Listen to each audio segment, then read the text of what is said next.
Hey team, this is Philip from Heat Science. So we had a question from Mariana about yesterday's post. Whether the threshold training, just around your critical velocity or critical power, is this a better way of increasing your VO2max, of training your VO2max? So on the y-axis we have VO2, which is oxygen consumption, and on the x-axis we have the duration. It's not scaled, as you can see, so don't worry about that. It's just for the purpose of the illustration. So what you can see here, I drew three different lines. What these lines are, they are three boundaries that reflect different physiological responses to exercise. Intensity boundaries or thresholds. So the first one is the VT1, ventilatory threshold 1, or also known as GET. And all the intensities underneath that are classified as moderate. Then our second threshold is critical velocity or critical power. And all the intensities below that threshold are termed as heavy. And then we have like the third limit, and that's our well-known VO2max. And the intensities between this and the critical velocity are termed as severe. Okay, so the reason these three intensities were selected as the boundaries between these intensity domains is that they mark distinct physiological responses.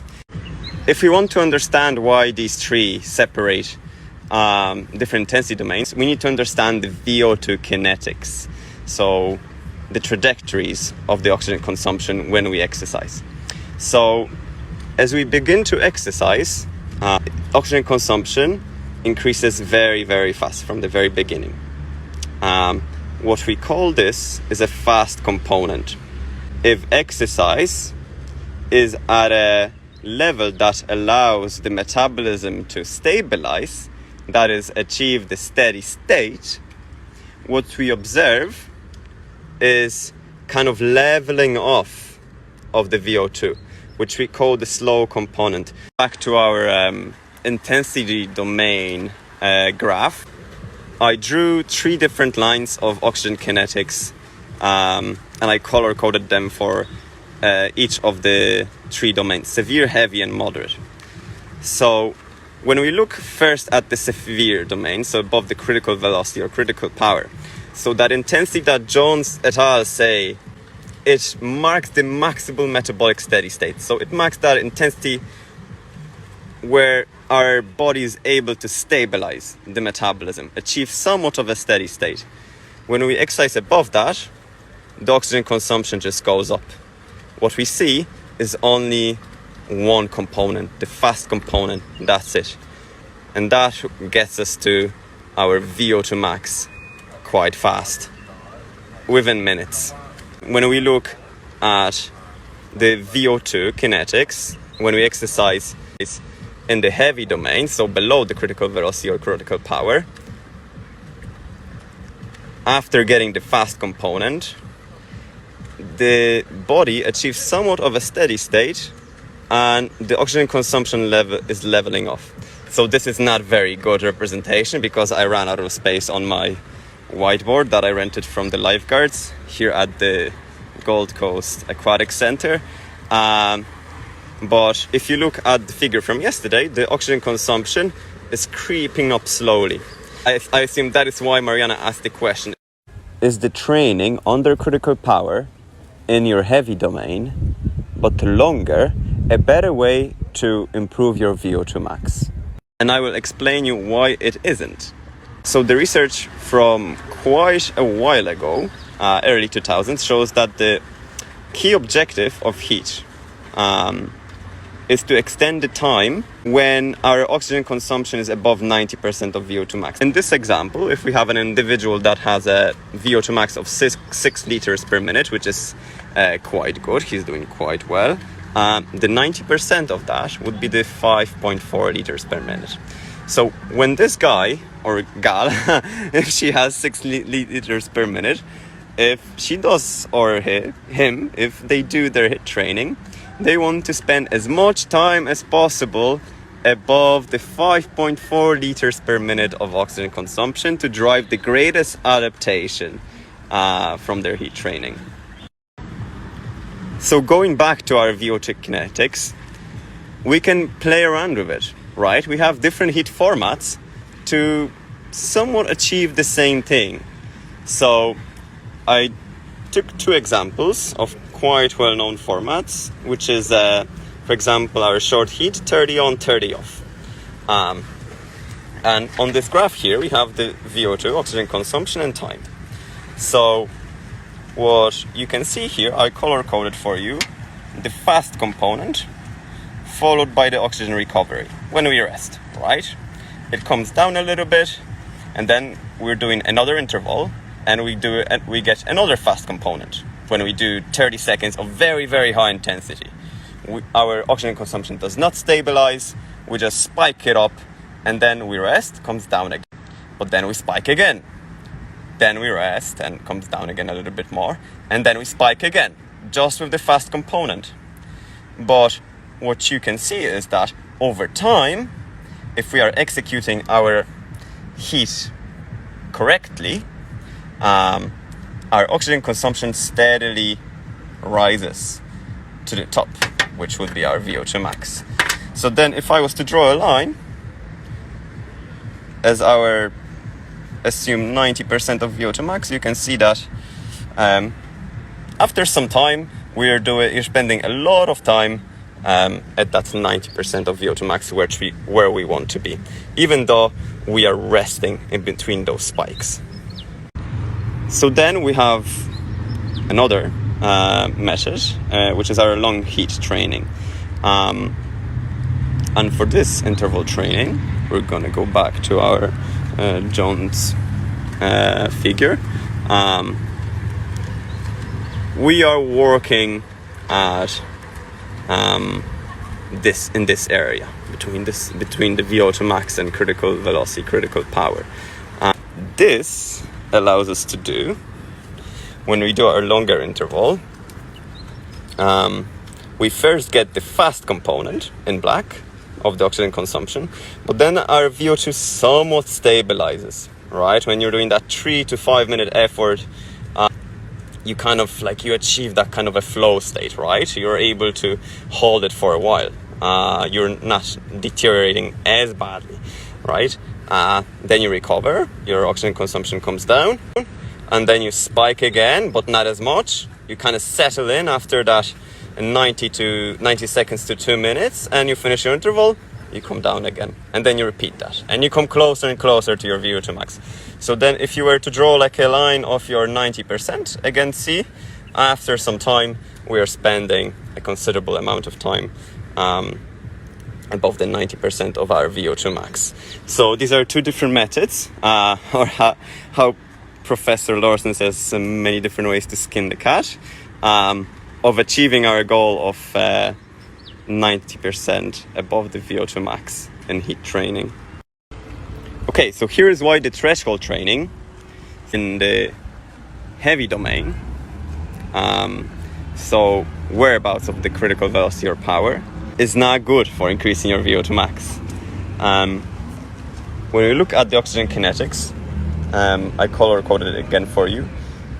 Because intensity is not as high after the fast component, we settle in kind of. It's hard, but we are able to sustain it. Like we're doing like 5 to 8 minute intervals, right? Think about your threshold training, your mile repeats, that kind of a training. And then we recover, the oxygen consumption comes down, and we are able to go again, right? We are repeating another rep, and like the quality might be even better. It's not as bad, right? And we are able to do like loads of that kind of repeats, maybe like 5 by mile repeat, or when we were talking about cycling, like 5 times 8 minutes. Very long durations of work. So this tells us that we are not working hard enough to be at 90% of VO2 max. I want you to think about the way you feel at the end of a 20 to 30 minute time trial, or like 5 to 10k kilometer race. it's hard, but you're kind of in a flow, right? And that's because you have the slow oxygen consumption component, slow component. You're kind of in a steady state. It's very hard, but kind of steady, right? But remember, it's keep creeping on. By the time you're close to your finish line or close to your time trial, that's when you're getting really close to VO2 max. And that's because of that slow component that just keeps increasing your oxygen consumption over time. So if I kept on drawing our threshold workout up and down, in fact, we would spend maybe, I don't know, let's draw our 90%. Let's draw our 90% of our VO2 max. Maybe you spend last couple of minutes, when it's getting really tough, when your breathing is very labored. So threshold training, or for example time trials, are not the best way of increasing your VO2 max, because you're spending not enough time at 90% of VO2 max. This is why we do our heat training, because what people realized even before all the sports science came about is that when you're going hard and then easy, you go hard and then easy, you're able to do more work at that very high intensity, rather than just going long or longer. So to address one more question from John, as far as I remember, considering that the exercise in the heavy domain leads us to VO2 max after a longer duration, so you're 30 to 40 minutes of exercise, or if you're doing interval training, maybe like even an hour of threshold interval training, maybe VT1 is the right max metabolic steady state. And I'll tell you why it's not. Because if you listen to the name again, is the maximal metabolic steady state, max. So, as I told you, our body is able to sustain what Professor Seiler likes to call a quasi-steady state. You're in a flow, right? When you're in a time trial, somewhat steady, right? And exercise below VT1, not maximal, critical velocity or power, that's when our max metabolic steady state is.